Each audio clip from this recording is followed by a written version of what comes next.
1 to 11. We're going to take turns reading it. So starting from true.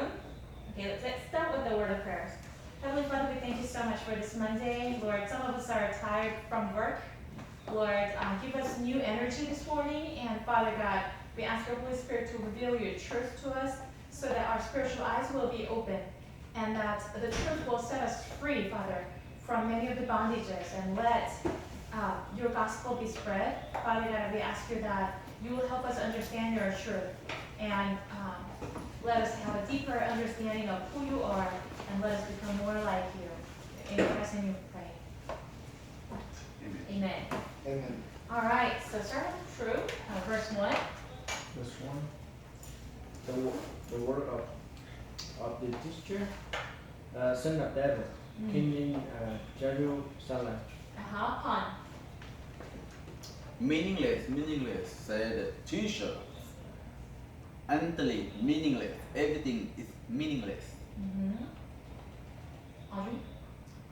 Why do people go from over their labors that which they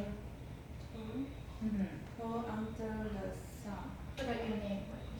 Vivian. For Yes. generations come and generations go, but the earth remains forever. James, verse 5. 日头出来，日头落下，即归所出之地。True, verse 6. The wind blow to south and turn to north. Right, and round. Round and round is no ever returning on this course. Right, pond. Or steam flowing into the sea. Yes, the sea is never full to the place the steam comes from. There they return again. Audrey. Forcing away the sun more than one can say. The eyes never has enough of sin, or the ear is full of hearing. Vivian. What has been will be again. What has been done will be done again. There is nothing new under the sun. James. 10. 岂有一件事，人能指着说这是新的，哪知在我们以前的世代早已经有了。I'll read 11. No one remembers the former generations, and even those yet to come will not be remembered by those who follow them. All right? Wow. It sounds a little bit depressing. It sounds a little bit sad. It talks about meaninglessness. All right. Before we talk about meaninglessness, I want to ask you this. Oh, so Audrey, how's your vacation going? Your kid came back? Oh, okay. Then you're back to your normal life, right? You had your dream 1 month of vacation, right? Yeah. Did you enjoy it? Sometimes feeling lost and blues because no kids, no just I don't want to say just relax and sad. Yeah, but sometimes I miss my kids. Oh. So you enjoyed your time, but then you missed your kid. Okay. All right. Well, I'm glad that you have her back. Yeah. That's wonderful. All right. So let me ask you this question. What is your dream day?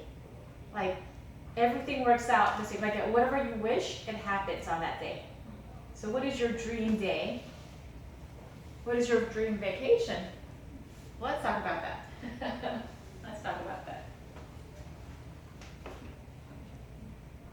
Did you understand the question, James? Could you translate for him? Could you tell him? Okay. 他们说没有什么梦想。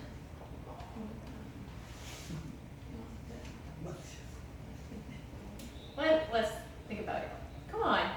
have one some kind of dream vacation or your dream? Like, what's your ideal day?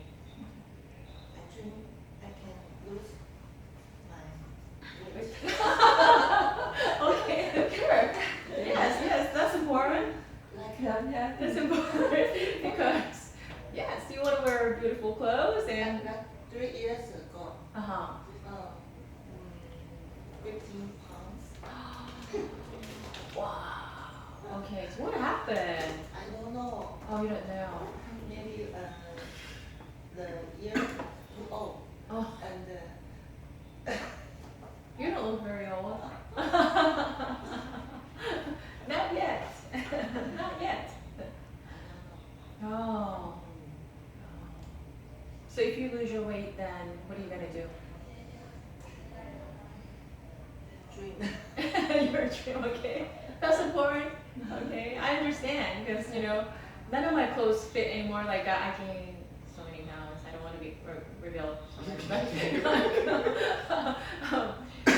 In 5-6 years, 30 pounds. So that's not good, right? 30 pounds. Can you imagine? That was like a while back, not right now. So a while back, I gained like 30 pounds. I was like, wow, what happened? And nothing fit me. I don't want to go out to buy new clothes, and it was just very frustrating, and it's kind of inconvenient because all of a sudden you feel heavier, right? And you don't look as good, and so I was really frustrated. And then it's not completely going away with age, but you can work out, and you can watch what you're eating, especially in the evening. In the evening, don't eat. No rice. No rice. No noodle. No Okay, noodles. vegetable. No. It's so hard. But you have to still get a lot of nourishment. Like, don't become so. Don't malnourish yourself. You have to eat good food. Otherwise, your health becomes poor. I think maybe I like dream. Everything. So is your dream vacation like going to the beach with a nice clothes or I something? like drinking. Oh, you like drinking? Oh, that makes you gain weight. Yeah. Beer or wine. Oh, beer belly. Have you heard of the expression beer belly? That's how you get your belly. Well, that's what it is. I think. But so like, maybe a little more control over that, right? Yeah. Oh, okay. What are your dream vacations or dream day? Like, what do you dream? So it seems like you're interested in beauty. Okay. Come on, hot. Right now, it's my dream day. Oh, you are fulfilling your dream. Oh, good for you. All right. So that was your dream, huh? You opened up a new coffee shop, Yeah, everything is very good. For me, it's perfect already. Yeah, last quarter and this quarter, I see a difference on his countenance. Like his face looks different. He looks more energetic. He has a smile. He speaks louder. All right, that's good, Han. I like it. So, opening a coffee shop. I think you talked about a dream relationship too. About the relationship, I said, what about? You're not coming to okay. Han, that's not what I heard last quarter. Yeah. That's not what I heard. Yeah. Oh, you changed your mind. Okay. Yeah, but you know what? Right now, I'm happy. What happened? Good. I'm super happy though. Good for you. All right. So, why is having a coffee shop important to you? Because right now it seems like I achieved my dream though. I want to be a business owner many times, and I open business, a lot of business, and then it cash is not going well, but I never give up. When I bankruptcy before business, and then I go work, get money, and open another business, and cash again, bankruptcy again, and do it again until this one show up, and it's really well, and so it means I achieved my goal already. So yeah. That's wonderful. I heard that on average, a businessman, when you start your business for the first time, at least 1 or 2 times you completely fail. Yeah. Yeah. And then after that you have another try, and then it works out. So. Yeah.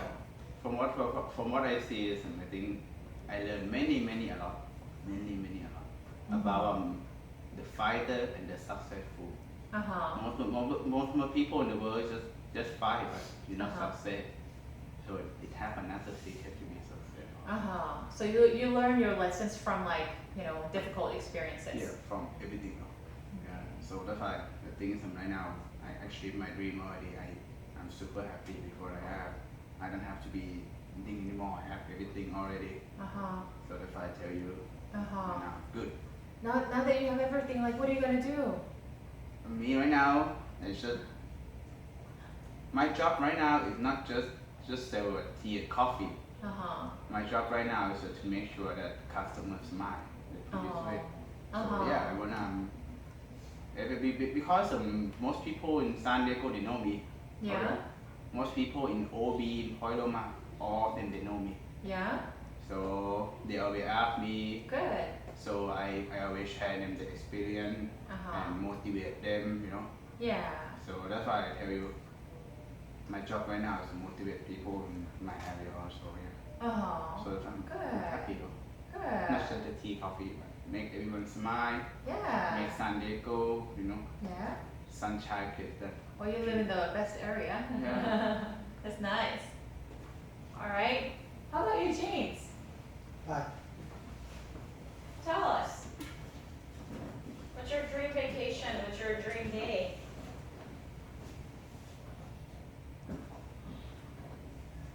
Did you understand the question? 我是你的想要去哪里玩？就是那旅游啊、旅行啊。倒没有，我只是想，如果能够不工作，做一个全职的服侍神的人。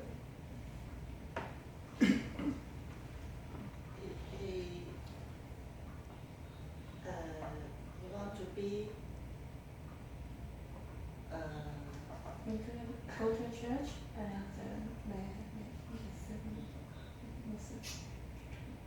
不是牧师，哪怕就是在教工作，普通的工作都是可以，就是全职的，就是类似在教堂做义工。对。我是梦着你们讲。Volunteer in church. 就可以，不用去做别的工作。Not work. You don't like work, but you like church. Okay, so it'd be wonderful if you don't have to work, but just be at church, just serving. I see. All right, I was like that too, years ago. Yeah, church was the best place. It was fun, to join so many small groups, mission small group, newcomer small group, Bible study group, praise and worship team, it was just very fun. We went out to mission trips together we just served together at church. That was really fun. It was like a family-like atmosphere. So I spent like six days out of 7 every week at church, That was my dream, and that was the most fun day that I ever had. So I understand where you're coming from. All right. Are we switching seats? Yeah. All right. How about you, Drew? My dream vacation? Yeah. I go everywhere, like trip. Trip. Before I on my country, anytime I off, I go with my friend go to anywhere. Like in Vietnam? Not exactly this. On the way to go from here to San Diego, but we don't plan exactly what the day I going. I go anywhere on the way from here to go over there, I stop anytime. Random yeah. places. We stop anytime. Yeah. Like anywhere. Uh-huh. My trip. And you sometimes discover like good places. Yeah. Yes. And sometimes you get lost on your road trip, and then you find the best place. Yes. Yeah. Mhm. Accidentally. Mhm. Yeah. So like, where have you been to in California? San Diego, Mm-hmm. San Francisco, Uh-huh. Las Vegas. Uh-huh. Uh-huh. Alright. But this is not good place. Spend a lot of money. Uh-huh. Uh-huh. You know, but somewhere I come with my friend. Uh-huh. I don't know where I call, you know, Yeah. because I never come there before. That's why. Yeah. So it sounds like your dream vacation is to be with your friends. You That's know? good. So you want friends. You like the trips, but then I guess you want the friends better. Like yeah, because you're not doing it anymore and filling up your schedule with work. It sounds like friends are very important to Yeah, you. because it's right now like 6 days a week. Uh-huh. Yeah. Well, I feel so sad for you. I think No, but you I can make a feel, change in your life. but I feel unlucky because it's my job right now. It's my favorite. Yeah, I love Yeah, my of job course. right now. Yes, that's why I don't feel tired when I work. You know, Uh-huh. I just feel tired when I home. Yeah. Like when my day off, Right. because I don't know what I do. Just go to sleep and eat. It's good that you have the dream job, Mhm. but working so many days and you just you're more and more tired every Monday. So yeah. More tired on Tuesday. Tuesday, Really? yeah, You like go back to work. 1 or 2 hours before Uh-huh. we start, Yeah. and then after this, you know, come back to normal. Like, Yeah. yeah, I Yep. don't feel tired anymore. Mm-hmm. We have something called Monday disease, you know, Yeah. because when people go back to work after a weekend, it's like harder to Yeah. adjust to the schedule, right? Yeah, we But have. then for you, it's like Tuesday disease. How about you? We're talking about a dream day, like if we have wishes and it happens, you know, then what would it be like, you know? I would like to have a vacation with Mhm. my parents and my husband. Ah. Yeah, I dream of going to some like tropical islands, like maybe a cruise to Bahamas. Oh. Yeah, that's like my top dream Oh. for a week. Oh. So you've never done it, or have you done it, or do you want to do it again? No, we've been to other places, but not on cruises to Oh. like a longer cruise Mm. to like South America. Yeah. We've never done that. Yeah. You don't have to cook. They give you all the good food. That's true. Right? That's the best part. Yeah. You can take a nap whenever you want. Mhm. You can go to the swimming pool. You can play Yeah. ping pong. You can go to the shops. You can see evening shows. Oh, how do I know all this? Okay, so been there, done that. Okay, so it's really enjoyable. You know, just to spend a few days. Like, don't have to work. You know, don't have to think about don't have to plan anything because they give you all the schedule. But you get so tired after so many days Yeah. of having the same stuff. Mhm. So I think we're created for work and rest. If it's just rest and rest and rest, that's also not fun, right? If it's only work, it's really tiring too. So there's a balance between work and rest. And I'm talking to myself too, because I tend to overwork. Yeah, so we talked about life. And Ecclesiastes talks about life. Let's turn to page 15.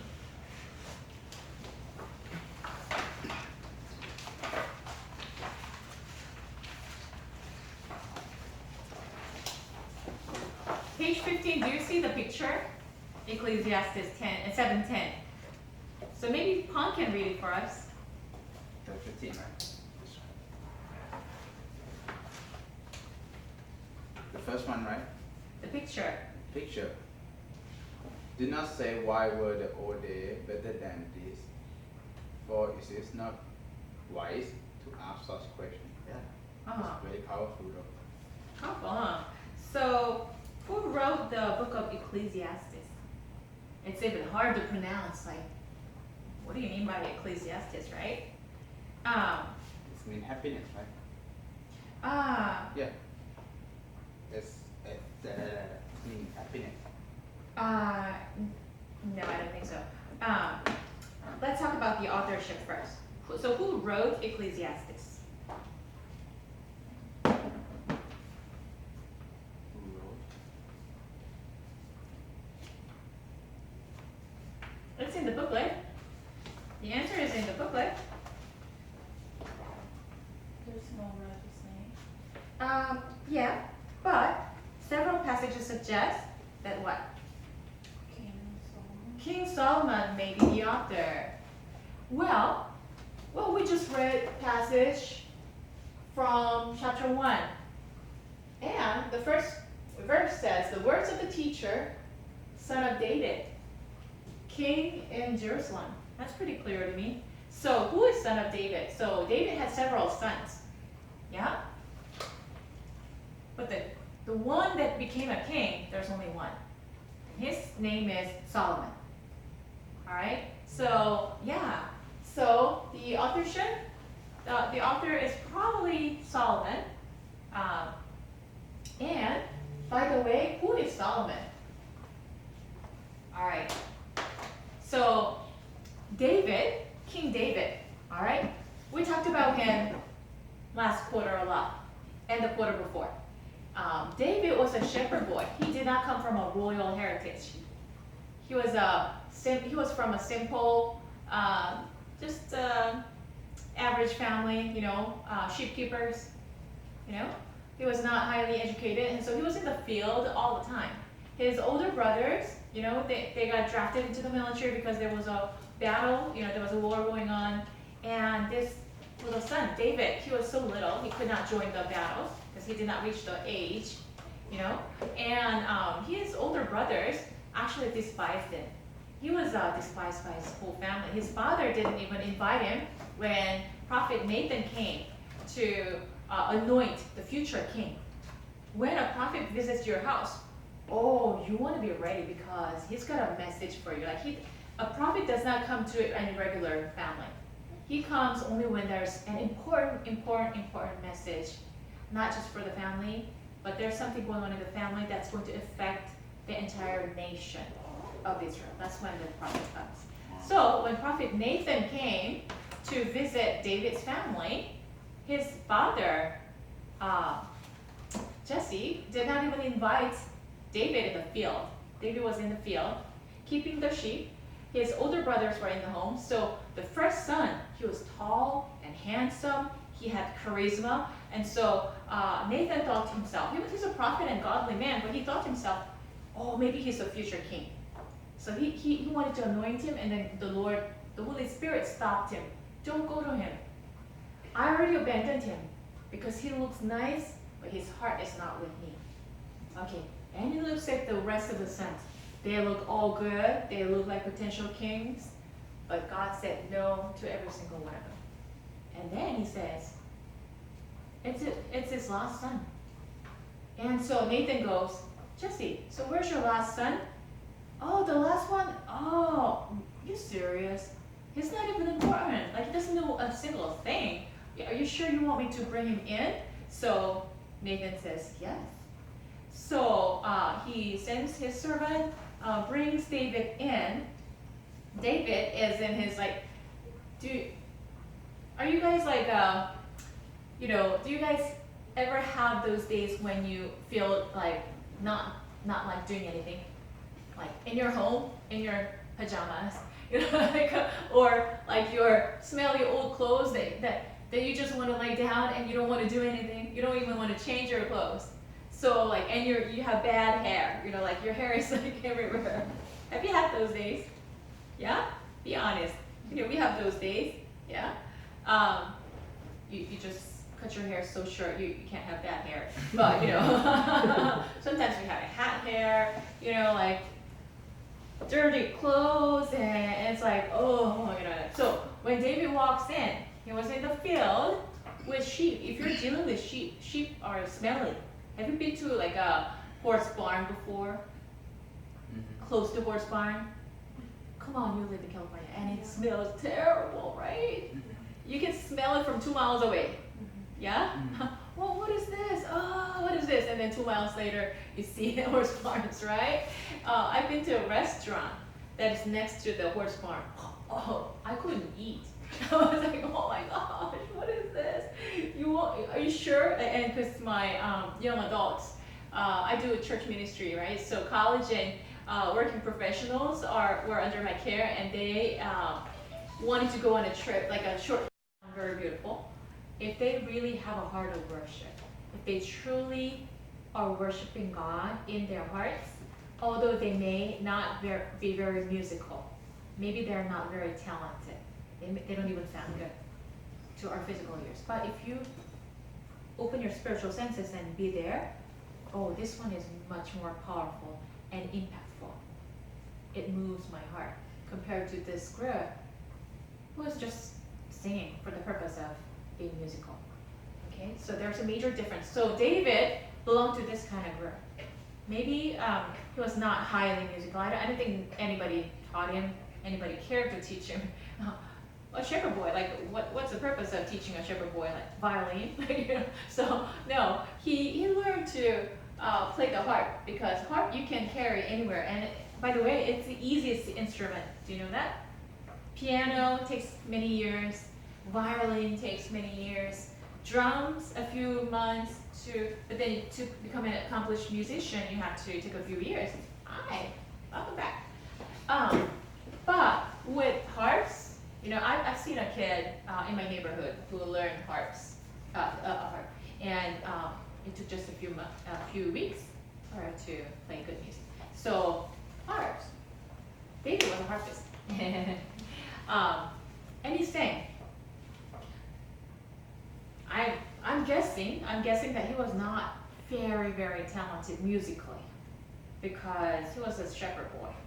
I don't think anybody wanted him to go to Italy, you know, or to New York, you know, metropolitan. I don't think so. I don't think he was trained for that. He just enjoyed singing in the field with smelly sheep. And why am I doing this? Okay, so like this. All right, this is today's modern version of David. All right, so he was probably doing this. As he was doing that, he was looking into the stars, okay, surrounded by his stupid sheep. You know, he's looking into the sky, and he's thinking about God. Oh God, you know, nobody really cares about me. It's in his song. It's in his song. He says, even though my parents abandoned me, you never leave me. It's part of his song. So he felt not very loved by his parents. He carries hurts and wounds. And probably at nighttime he turned his heart to God. God, the creator of the universe, you know what? I need you. And he was just singing, right? Singing and worshiping while he was meditating on the word of God. You know, wow, the Spirit of the Lord came upon him. And he started singing, although he was not a professional musician. Maybe he got some keys off, you know. Maybe his voice was cracking, nobody cares. But God of the universe was listening to him. And he loved him. Oh, that's my kid. He loves me. And he's just like me. He seeks righteousness. He is loving. He's sacrificial. He wants to give. He learned to take care of his sheep. It comes out in his psalm, and it comes out in 1 Samuel, I believe. When he was so his older brothers were in the military, okay, against Philistines. They're powerful. Philistines are very good at battles, and among them was a giant called Goliath. Goliath, he's like 10, 11 feet tall, like taller than a basketball player. He's buff. His sword was like 80 pounds. Can you lift 80 pounds? Anybody? Can you lift 80 pounds? Probably barely, right? You know, if you have to carry somebody 80 pounds, barely. But that was his sword, and he did sword fight with that. That's how buff he was, all right? And by the way, he was fast and he was very skillful, so you don't dare to come against him. So his name was well known. Nobody wanted to challenge him. The Israelites on their camp, they were like all hiding. Oh, you know what? He's cursing God. He's cursing the God of Jacob. He's cursing Yahweh. And that's the worst shame that you can bear. And everyone should rise up against them, but nobody, because they were so fearful. We're gonna get all killed off. You know, like we don't want to go against Goliath.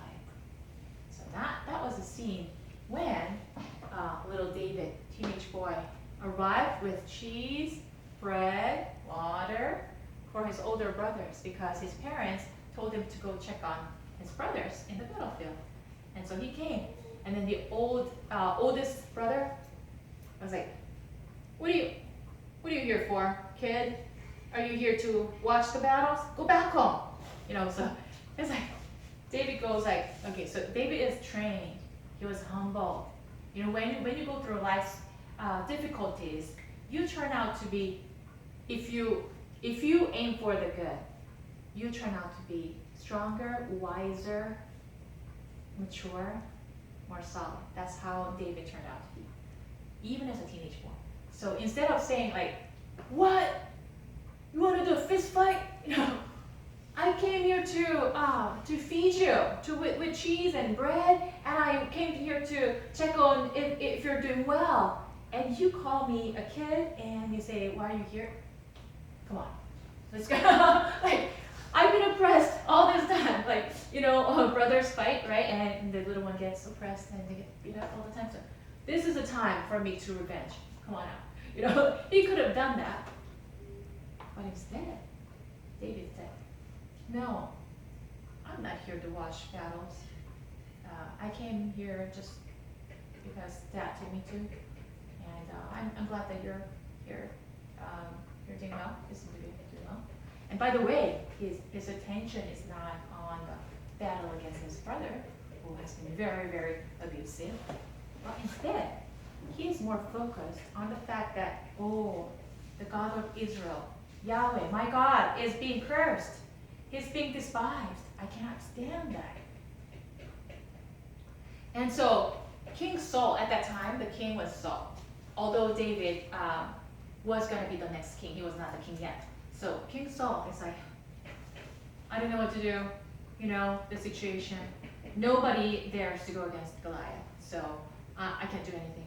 And then this teenage boy, I don't know if it was like 14 or 15. It's like teenage boy. With his Flintstones, you know, he probably played with it a lot. And so he shows up. And he goes like, King Saul, I'm here to go against Philistines. Send me. And Saul goes like, good for you. You have the courage and boldness.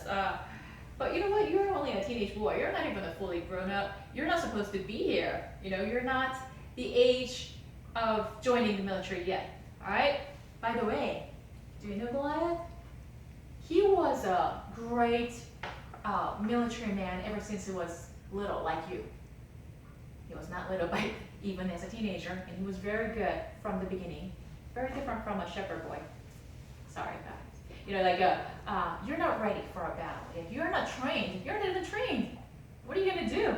And David goes, King, I understand. But listen to me. As a shepherd boy, in the field, what I did is that sometimes bears came, sometimes lions came to catch the sheep, to just take them away. And at that time, I went out asking the Holy Spirit to help me. I asked God to help me.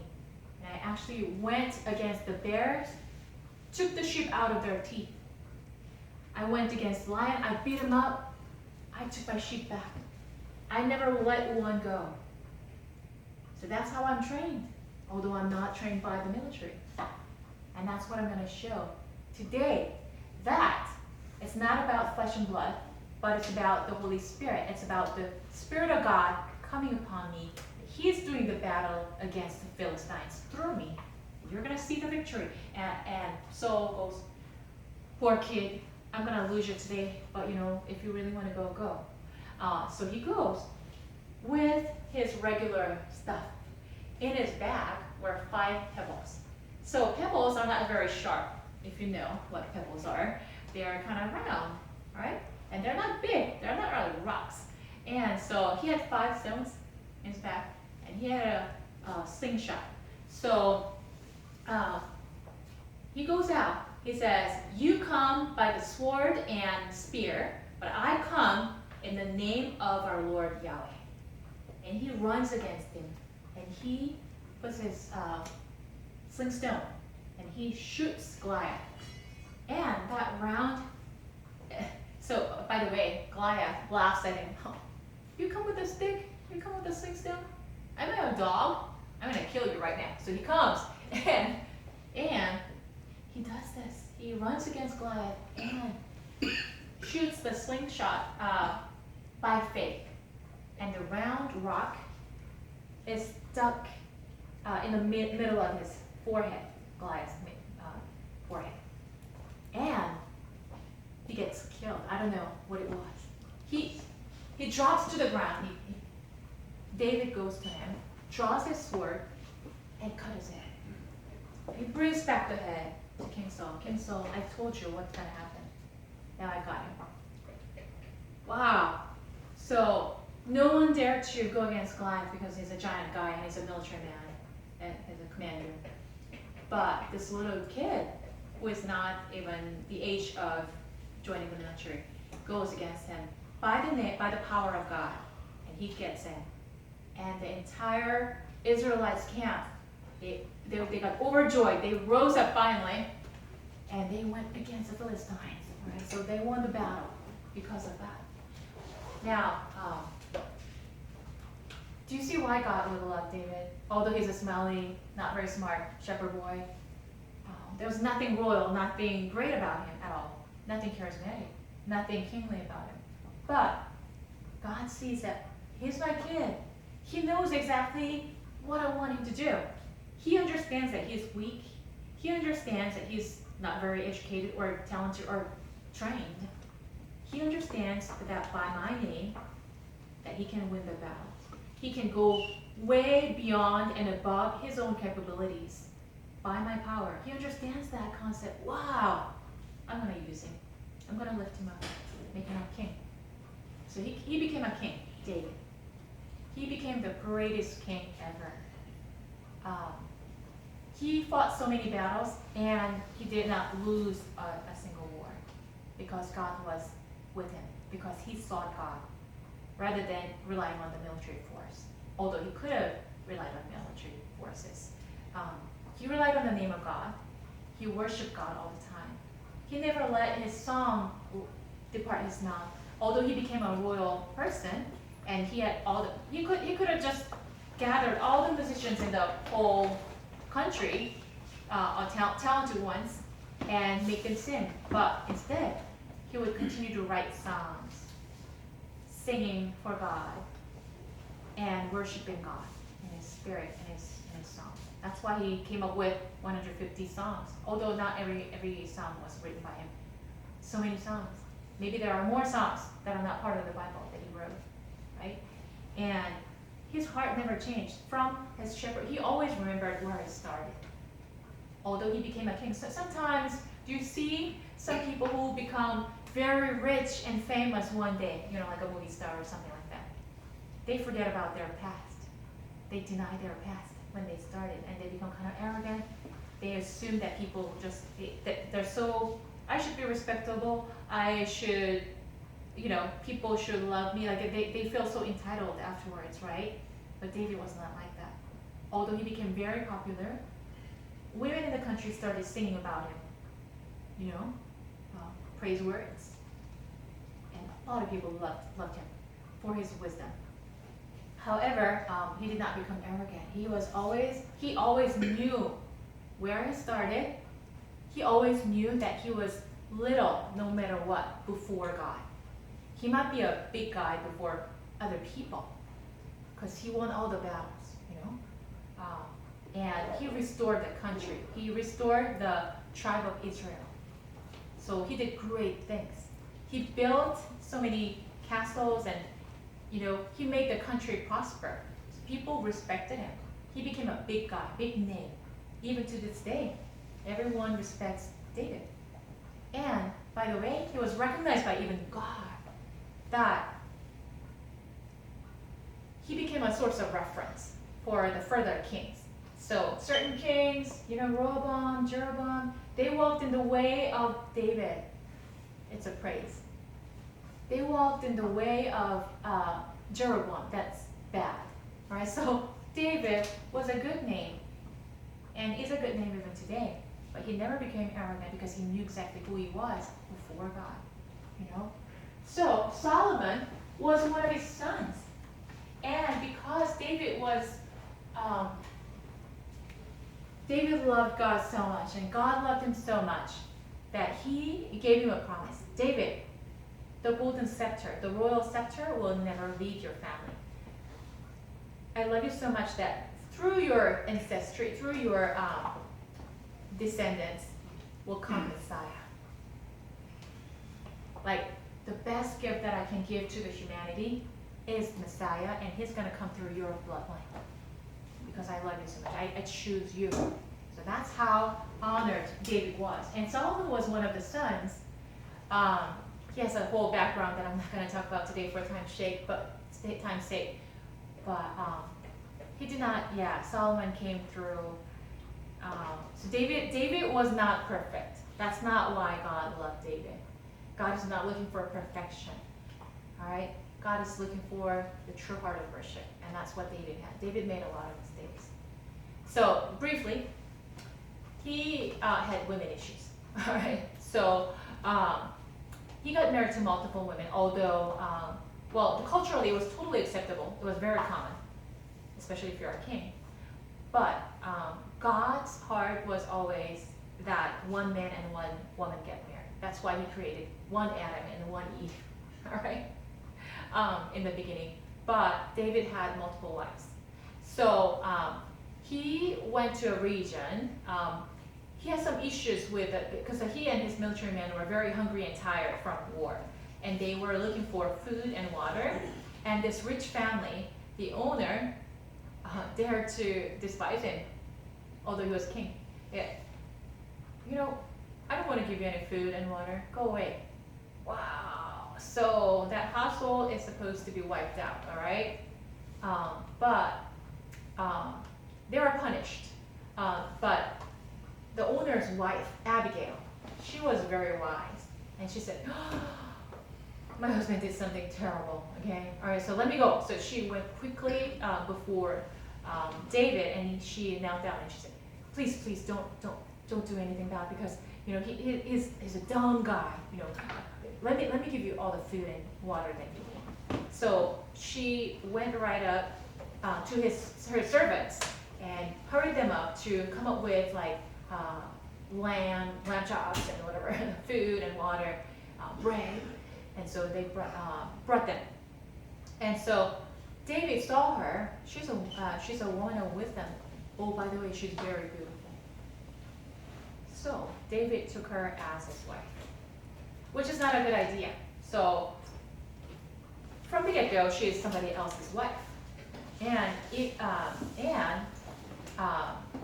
although he deserved to die, you're not supposed to take anybody's wife like that, right? But David did, which is a major mistake. Also, so I'm talking about the bad aspects only right now. He came back from it was in the midst of major war. But David, as a king, and you have all the right to do that. He stepped back in the palace, and he was walking around, and he saw a beautiful woman taking a shower. That was also somebody else's wife. Wow, David had a major issue, right? And he sent a servant to her and check on her, find out who she is. And then, long story short, he ended up killing her husband, Uriah, right, in the battle, by sending him to the front line so that he will be killed. Terrible, terrible. And Prophet Nathan came prophets do what? They give advice to, especially leadership. If they're doing anything wrong against God, then they come and tell them, right? So that they could fix it. So Prophet Nathan comes to confront him. And David, a lot of the kings have a lot of power. They can kill off anyone. So many prophets were killed. Do you know that? When you're called to be a prophet, watch out. Your life is at stake. He could have killed him because he was challenging him, right? Don't meddle with my personal business. This is what I do, right? But instead, David took that word, took that parable as God's word for him. He knelt down and he repented. Lord, I sinned against you. What am I supposed to do? I'm so sorry.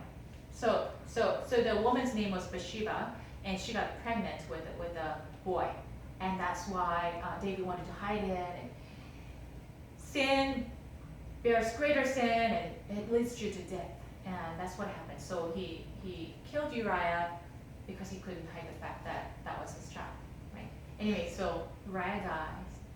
Bathsheba comes into the palace.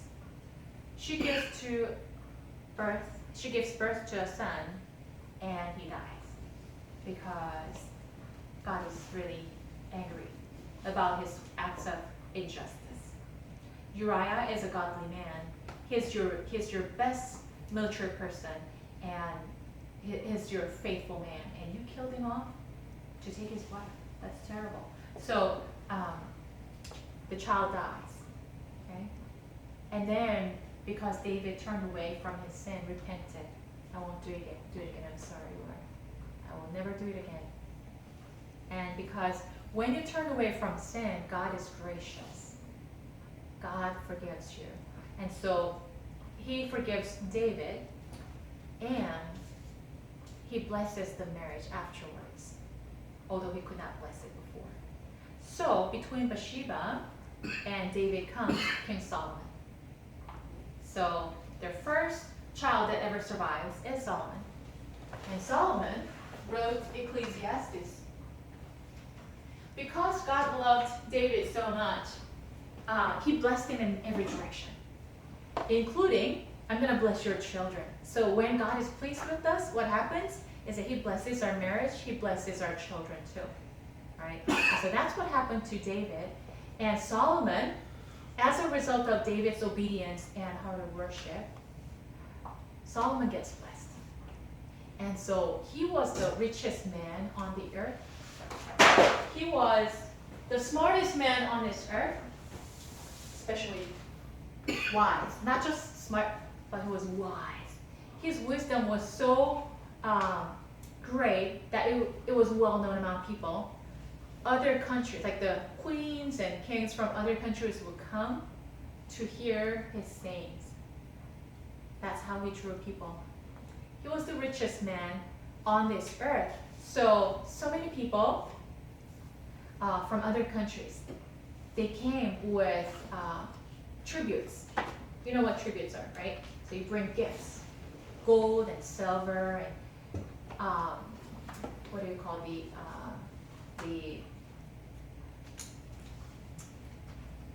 what do you call the horn of an elephant? What do you call that? Ivories. You know, ivories were very precious in the past times. Okay, the ivories, pearls, and whatever you name it, oak trees. They brought all kinds of things. So his palace was filled with gold and silver. That silver didn't even count. All his jars, vessels, plates were all gold. All right, that's how rich he was. And by the way, Solomon also had women issue. Okay, so I don't recommend that to young men in this room. All right, so because it leads you to destruction. So Solomon was so powerful, and he was so handsome, right? And he was so wise, and all the women fell for him. So he had hundreds of wives. Hundreds of wives. I don't even know if he remembered everyone's name. All right. Woman, wife number 1, wife number 10, wife number 13. I don't know. I don't know how he remembered all of them, but he had hundreds of wives. All right. So that could be a man's dream. All right. Many of us many of you didn't talk about that at all. Maybe you're not telling me the truth. But man's dream, they want to be surrounded by women, right? It somehow gives them like, I don't know, like the approval and confidence that they need. I don't know. Okay, so if anyone had a dream, if any man had a dream, Solomon died. All right, he was wealthy, he was handsome, he was healthy, he lived a long life, he had many wives. His time was Pax Romana, like he had a peace time because David fought all the battles for him, and everything was subdued under him. So Solomon did not have to fight a battle, right? So what could be better, right? He was respected, he had all the fame. So King Solomon, in his old age, after he enjoyed everything, the best wine in the world, the best meat, all my vessels are gold. Okay, so if I don't wear the same clothes every single day, 365 days a week, a year, I wear a different kind of clothes. Everything is embroidered, and I have the crown of jewels. And when I say a word, when I stand up, and people all prostrate before me, all right, he had the best life ever. And he goes. The words of the teacher, son of David, king in Jerusalem. What did he say? Angel, read it for us. Meaningless, meaningless. Says the teacher. Utterly meaningless. Everything is meaningless. Everything is meaningless. What do you mean by that? You had the best life. Come on, Solomon. Right? You had the best life. What do you mean? Everything is meaningless. Let's continue to read. Verse 3. Ellen, can you please read it for us? What do people gain from all their labors at which they toil under the sun? Yeah. Sure. Generation come and generation go, but there in mind forever. Yeah. You said? Sunrise and the sun sets, and hurries back to where it rises. Yeah. Vivian. The wind blows to the south and turns to the north. Round and round it goes, ever returning on its course. Right. Audrey. All strings. All stream flow into the sea. Yet the sea is never full. To the best the stand come from, and there they return again. Roy. Verse 8. All things are Wearisome. more than one can say. The eye never has enough of seeing, nor the ear is full of hearing. On. What has been will be again. What has been done will be done again. There is nothing new under the sun. Nothing new under the sun. So, when have you felt that? Nothing new under the sun. Then go to the moon. Nothing under the sun is new. Everything goes round and round. The sun goes up, comes up, it sets down, right? The water gathers in the sea, but it's never full. Okay? Everything goes around. Nothing new under the sun. So let's talk about fashion. How many of you like clothes? Come on, be honest. Several of you, your eyes are twinkling. All right, so what's the latest fashion then? What's the color? Last year it was like what? Yellow and Purple? so the purple? Is that purple? Say purple, okay? I like purple. And by the way, Jessica is wearing just that. The latest fashion. I like your necklaces and your blouses. She's always fashionable, all right? So I'm an artistic person. I'm a visual person. I like, looking at beautiful things. I enjoy, and we're supposed to, like, it's a blessing from God. But what happens to fashion? I have some clothes. from, honestly, 15, 20 years ago. I used to wear baggy clothes. They're all tight, and some of them I don't even fit, so like I had to throw them away, or donate, right? But the clothes that used to be really baggy that I kept for 15, 20 years, back in high school. Okay, so, do you know what? There's a use for that, because the trend goes round and round and round. Do you know that? Yeah. So a few years ago, there's like a. Do you know what Hepburn look is? Hepburn look. Audrey Hepburn. You know Audrey. Audrey Hepburn. She's really perky and she's cute, right? Yeah. Classic. Roman holidays. Yeah. My parents love her. I love her too. Her hair, that's called Hepburn look. All right. So what she used to wear, it was so popular because she was so cute and she was a great actress. People all wanted her style. So people cut their hair short, wear the clothes that she wore. And she had beautiful hats, she's known for her hat. Wow, she looks so good in them, right? Every single one. And so people bought those, so Hepburn style. Okay, everyone kind of crowds into that store. It used to be like that. And still, even today, like generations after, even the youth kids that I'm in charge of, they love Hepburn style. They talk about Hepburn and they talk about movies. Okay, so wow, it's a lasting style. But you know what? It goes round and round and round. So if you keep your clothes for 15, 20 years, and if you can fit into them, all right, it's useful. All right. So that's my fashion advice. Don't take it from me. Okay. So now, what else? Work. Let's talk about work. Doesn't go round and round and round. Yeah? Yeah, every day the same. Every day the same. Your customers might change. Your products might change a little bit. You're pretty much the same stuff. You get up in the morning at the same time. You go to work at the same time. You clock in, clock out, go home, have dinner, crash. Alright? Round and round, okay? How about your vacation? That was fabulous. I'm not putting down anything, okay? So don't get me wrong. I love vacations. I needed that. I didn't have it for 4 years. I finally had it a few weeks ago, which I'm thankful for.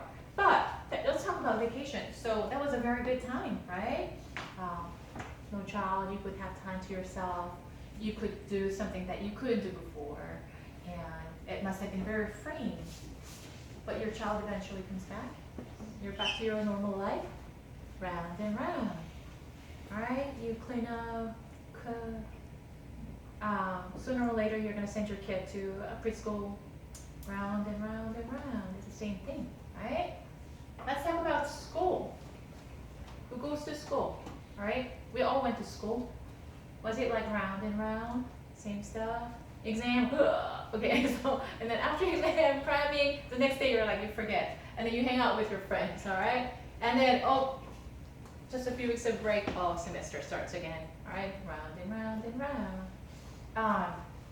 And if you look at the human pattern, people are born, people die. At this moment, some people are dying, some babies are being born. Okay? Even in the same hospital, people are dying and people are being born. There's a cycle. There's like a round and round cycle in life. Nothing new under the sun. What we're concerned about, like we all have human issues, okay? Family issues, relationship issues, financial issues, career issues,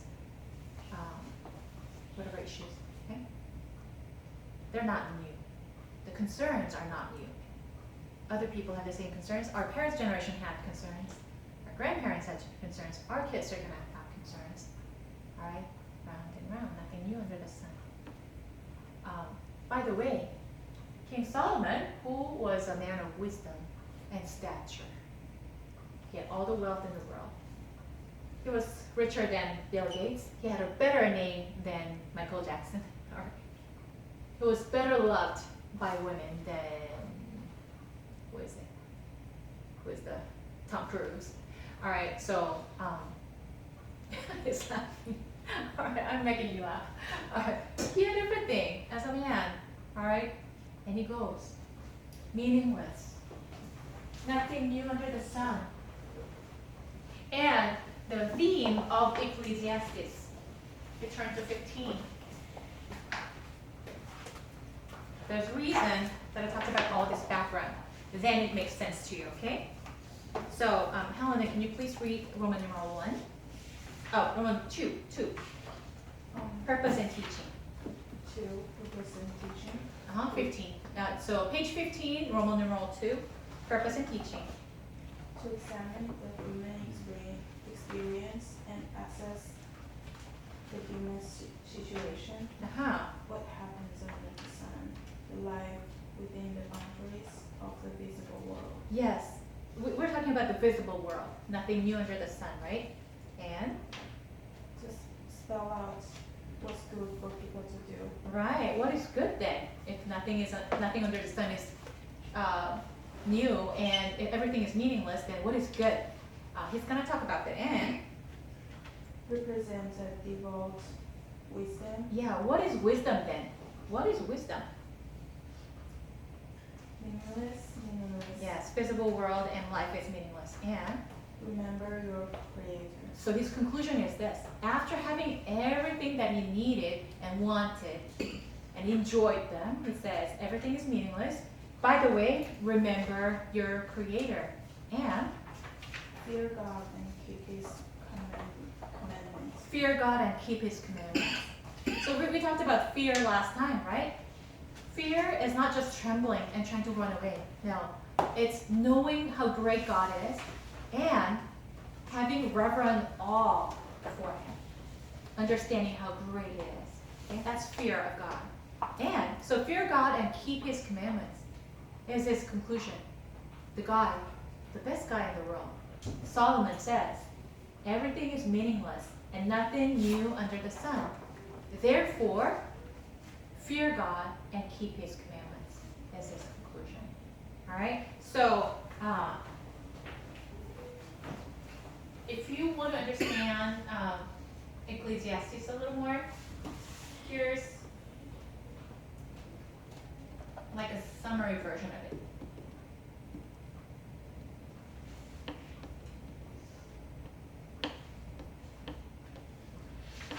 Yes. It's part of the Bible wisdom literature, and it opens with this line.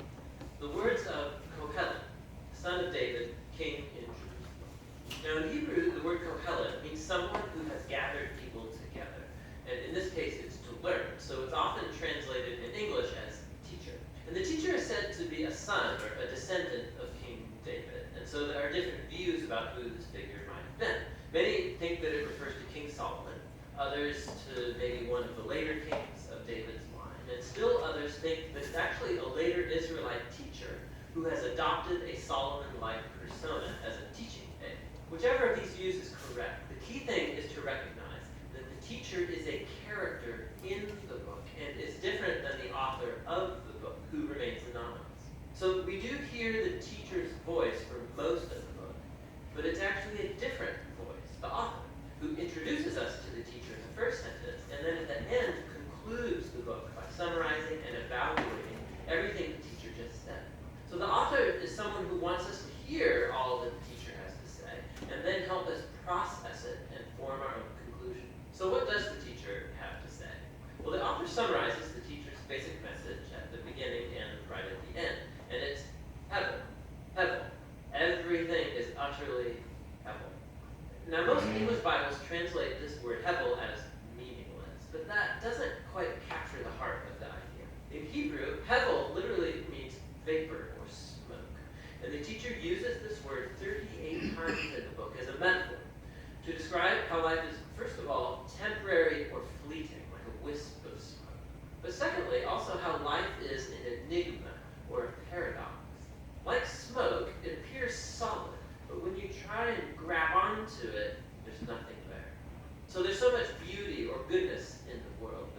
when you're enjoying it, tragedy strikes and it all seems to blow away. But we all have a strong sense of justice, but all of the time, bad things happen to good people. So life constantly, it's unpredictable, it's unstable, or in the teacher's words, like chasing after the wind. Now that's kind of a downer. So why is he saying all of this? The author's basic goal is to target all of the ways that we try to build meaning and purpose in our lives apart from God. And he lets the teacher deconstruct these.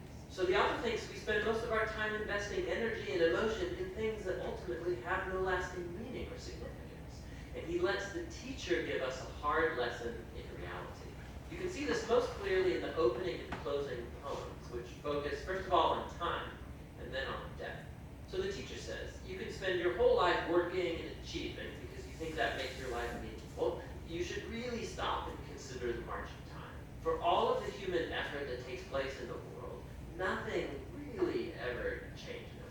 So sure, we develop technology and we build nations that rise and fall, but go climb the mountain and see if it cares. It was there long before any of us, and it will be here long after. I mean, no one's even going to remember you or anything you did 100 years from now, but that mountain, it'll still be there. And the ocean will still be breaking on the beach, and the sun will still rise and set. And so time will eventually erase you and me and everything that we care about. And if that's not disheartening enough, the teacher also can't stop talking about death all the way through the book, but especially in this poem near the end. He says death is the great equalizer, and it renders meaningless most of our daily activities. It devours the wise and the fool, the rich and the poor, no matter who you are, what you've done, good or bad, we're all going to die, and it's inescapable. So with these two ideas in hand, the teacher goes on to consider all the activities and false hopes that we invest our lives in to find meaning and significance, like wealth or career or social status or pleasure. So you think working hard is going to make life worth it?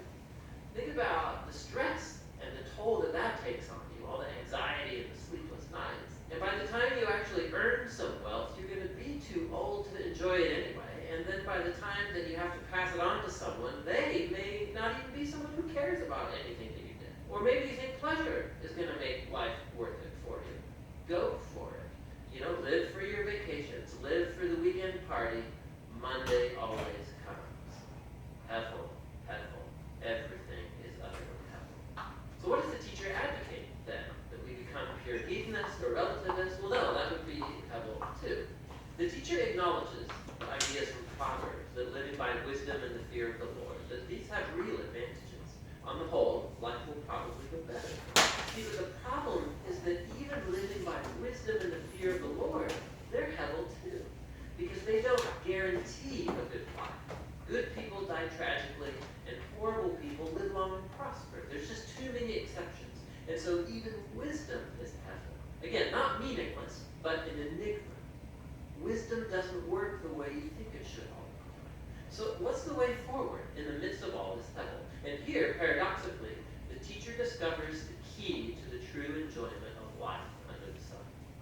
It's accepting hevel. It's acknowledging that everything in your life is totally out of your control. About 6 different times at some of the bleakest moments in his monologue, the teacher talks about the gift of God, which is the enjoyment of simple, good things in life, like friendship, or family, a good meal, or a sunny day. You can't control these things. You're certainly not guaranteed them, but that's their beauty. When I come to adopt a posture of total trust in God, it frees me to simply enjoy my life as I actually experience it, not as I think it ought to be. Because even my expectations about what life ought to be are ultimately hevel. Hevel. Everything under the sun is utterly hevel. And so the teacher's words come to a close. Right here at the end, the author speaks up again, and he brings it all to a conclusion. He says, the teacher's words are very important for us to hear. He likens them to a shepherd's staff with a goad, a pointy end, which might hurt when it pokes you, but he says the teacher is trying to poke you to get you to move in the right direction towards greater wisdom. The author then warns us that you can actually take the teacher's words too far, and you could spend your whole life buried in books trying to answer life's existential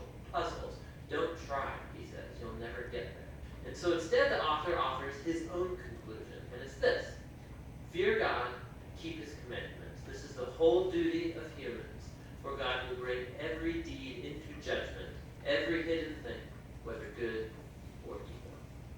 And so the author thinks it's good to let the teacher challenge your false hopes and remind you that time and death make most of life completely out of your control. But what gives life true meaning is the hope of God's judgment.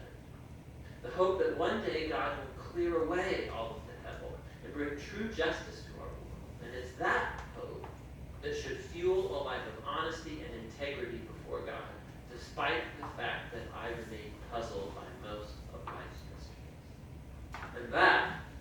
Alright, so basically the book of Ecclesiastes, does it give you wisdom for life? Does it answer some of your questions? Do you sometimes feel everything is in vain, like everything is meaningless? Why am I doing this? Why am I striving so hard? You know? Because everything is temporary, and we're all gonna die. I guarantee you, the youngest person in this room, whoever that is, 100 years later, you're not gonna be here anymore. I guarantee you. Or we don't even know what tomorrow, will bring, because accidents happen, earthquakes happen. Oh, if 9.5 happens, I think we're gonna all die, right? So then, what's the meaning and purpose of whatever we're doing, right? Because it's gonna be temporary. So we're not building something for eternity on this earth. This earth is gonna perish, and every one of us is going to die. However, this life is meaningful if we fear God and keep His commandments. Because if we do that, then we're investing our life and time into eternity, the spiritual realm, the life after this earthly life. So that it becomes meaningful. Although this life is going to pass away, that life is going to be forever. So if we invest in something forever, that's meaningful, right? And so, therefore, what the author of Ecclesiastes, likely King Solomon, is saying to us is that, you know what? Everything is temporary, so don't try too hard. Okay? So he's not saying don't study hard, don't work hard. He's not saying that. He's saying, well, study hard, work hard, play hard, enjoy what you have because it's a gift from God. However, you do that being aware that it's gonna go away. Being aware that it's not forever. Being aware that that's not gonna save you. Being aware that that's not gonna last forever. Everything goes round and round. However, fear God and keep His commandments while you're enjoying the gifts that are temporary, knowing that they're temporary. Then this life is meaningful if you do that, is his conclusion. Yeah, so let's give it a thought for the rest of the week, or maybe this afternoon, and enjoy the gift from God, the sunny day, good food, friendship, family, opportunities, everything that you have, enjoy and appreciate, knowing that it's gonna go away, and I can't enjoy it while it's given, and I do not have control over that, but the sovereign God does. And let's fear God and keep His commandments. All right, go in peace. Thank you. Angel, I was going to give you last time, and because you didn't come the last day, I wanted to give you some.